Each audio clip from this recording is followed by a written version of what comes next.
bergabung di bisnis ini Bapak Ibu, ada hal yang paling saya perhatikan itu adalah mengenai legalitas Bapak Ibu ya. Jadi bagaimana bisnis ini dijalankan ya. Sebuah bisnis Bapak Ibu, kalau dia betul-betul bisnis yang jujur, dia tentu akan mengikuti aturan perundang-undangan yang berlaku di negara kita ini Bapak Ibu ya. Ini memastikan bahwa semua kita yang ikut di dalamnya Bapak Ibu, kita ini bukan ikut bisnis bodong Bapak Ibu ya, tetapi kita ini dilindungi undang-undang. Bahkan setiap bonus yang kita dapatkan itu Bapak Ibu dipotong dan masuk ke pajak kepada negara ini Bapak Ibu ya. Jadi bayangkan betapa negara melindungi kita supaya kita juga bisa sukses Bapak Ibu, sebab negara juga memiliki manfaat daripada kegiatan bisnis yang kita lakukan ya. Jadi Bapak Ibu tidak usah takut ya, ketika kita bergabung di sini, percaya kepada pengundang Bapak Ibu ya. Modal yang kita persiapkan itu terukur Bapak Ibu ya, artinya jelas 10 juta atau 14 juta Bapak Ibu ya. Bayangkan di situasi pandemik seperti sekarang ini Bapak Ibu, banyak pebisnis yang mati suri Bapak Ibu ya.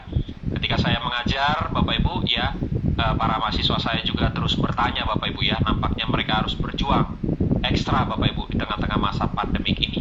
Berapa modal yang dikeluarkan Bapak Ibu ya, tidak mungkin 10 juta atau 14 juta Bapak Ibu ya. Sedangkan kita saat ini mau buka franchise untuk jualan es boba saja Bapak Ibu, itu sudah 30 juta untuk 6 tahun Bapak Ibu ya. Apalagi ayam geprek Bapak Ibu ya. Nah, ini menunjukkan kepada kita Bapak Ibu, saat ini Bapak Ibu sudah ada pada kendaraan sukses yang tepat Bapak Ibu ya. Karena itu pastikan Bapak Ibu segera bergabung ya. Nah, di sini Dr. Sam, ini banyak dari setiap calon mitra ini, ketika mereka diundang seperti ini, seringkali mereka menyembunyikan apa yang menjadi kendala pada diri mereka ya. Nah Bapak Ibu, ini yang sangat disayangkan ya. Mungkin Bapak Ibu berkata dalam hati, aduh Pak Ben nggak ngerti bahwa saya soal keuangan nggak cukup, seperti itu ya Bapak Ibu. Bapak Ibu, hal yang pertama yang saya mau katakan adalah jangan takut Bapak Ibu. Modal pertama dalam bisnis ini bukanlah soal uang, tetapi modal pertama dalam bisnis ini adalah keberanian Bapak Ibu ya. Bapak Ibu bisa bayangkan ketika ada seorang pengusaha membangun katakan 1 tower apartemen Bapak Ibu. Pertanyaannya, apakah dia harus menggunakan uangnya sendiri Bapak Ibu? Itu tidak mungkin Bapak Ibu ya. Kalau itu yang terjadi, tidak banyak orang mau jadi pengusaha Bapak Ibu. Ujung-ujungnya mereka harus mencari pemodal Bapak Ibu, atau mereka berhutang secara positif Bapak Ibu. Mereka akan pergi ke bank, mereka bikin kontrak Bapak Ibu, berhutang untuk membangun tower apartemen itu Bapak Ibu. Kenapa mereka berani Bapak Ibu? Sebab mereka percaya bisnis yang mereka lakukan itu, pertama, itu dilindungi undang-undang, yang kedua, mereka jujur dalam berbisnis, dan yang ketiga, mereka juga tetap punya peluang usaha di ya, itu sangat menjanjikan Bapak Ibu. Ya, jadi ketika Bapak Ibu hari ini masih berpikir soal modal, Bapak Ibu jangan berpikir rumit ya. Berpikirlah sederhana Bapak Ibu ya. Keberanian itu penting ya. Nah, di sini ada 2 jenis hutang Bapak Ibu ya. Ada hutang positif, ada hutang negatif. Hutang positif itu adalah hutang yang dilakukan oleh pengusaha Bapak Ibu, yaitu dia mencari modal untuk membangun bisnisnya. Tetapi kalau hutang negatif Bapak Ibu pinjam uang dari bank hanya untuk pesta pora Bapak Ibu ya, atau hanya untuk beli handphone Bapak Ibu ya. Karena itu percuma kita membeli handphone kita Bapak Ibu. Sekarang itu handphone harganya 20 juta, 30 juta Bapak Ibu ya.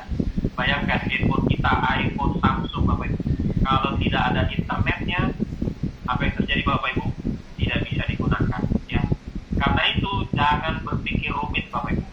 Beli handphone 30 juta, kita nggak berpikir rumit, kita nggak perlu izin pasangan kita Bapak Ibu, kita langsung beli aja karena kita udah kepincut Bapak Ibu.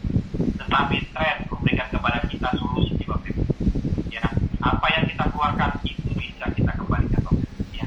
Nah, ini yang ketiga Bapak Ibu. Jadi ketika kita ikut dalam bisnis network marketing seperti ini Bapak Ibu, di luar sana ada banyak bisnis yang seringkali menjanjikan keuntungan itu terlalu tinggi Bapak Ibu ya. Terlalu tinggi, ngomongnya TM dan sebagainya Bapak Ibu ya. Dan sayangnya tidak ada yang bisa mencapai Bapak Ibu ya. Kalau sudah seperti itu bisnisnya Bapak Ibu, saran saya jangan ikut Bapak Ibu. Tetapi di tren ini Bapak Ibu,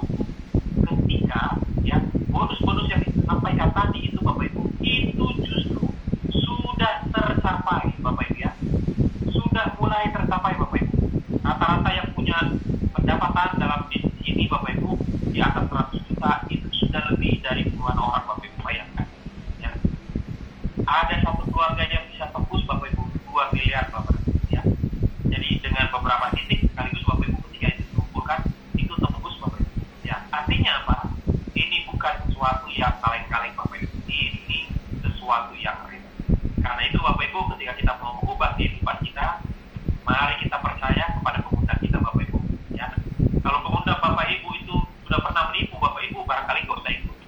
Itu saran saya. Tetapi kalau pengundang Bapak Ibu itu adalah orang yang betul Bapak Ibu juga kenal, tidak pernah melakukan yang penipuan terhadap Bapak Ibu, Bapak Ibu ada di jalan yang benar. Ya. Dokter Sam, saya mau menutup impact saya ini, saya mau bercerita tadi sore itu kita melakukan TUP gitu ya Dokter Sam ya.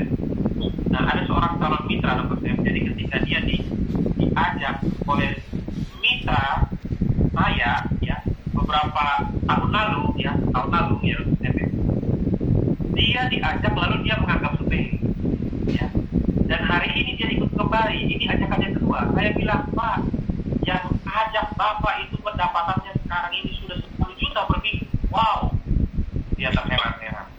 Dan yang ajak Bapak sekarang ini pendapatannya 5 juta per minggu. Jadi kalau Bapak masih mau tunggu lagi, saya yakin untuk yang ketiga kali barangkali Bapak nggak dapat lagi. Ya.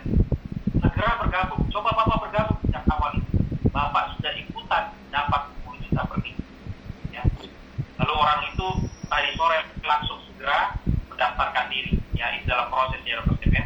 Jadi di sini Bapak Ibu tidak bergabung, ya, yang rugi bukan kami. Kami tetap menjadi sahabat, tetap menjadi keluarga, tetap menjadi teman Bapak Ibu. Tetapi yang rugi adalah Bapak Ibu sendiri. Ingat, kesempatan tidak selalu datang untuk kedua kali. Ya, barangkali demikian Dokter Sam. Terima kasih Dokter Sam. Ini luar biasa Bapak Ibu, leader saya termasuk juga Pak Agus Kaidun. Ini leader saya juga Bapak Ibu yang memperkenalkan tren kepada istri saya,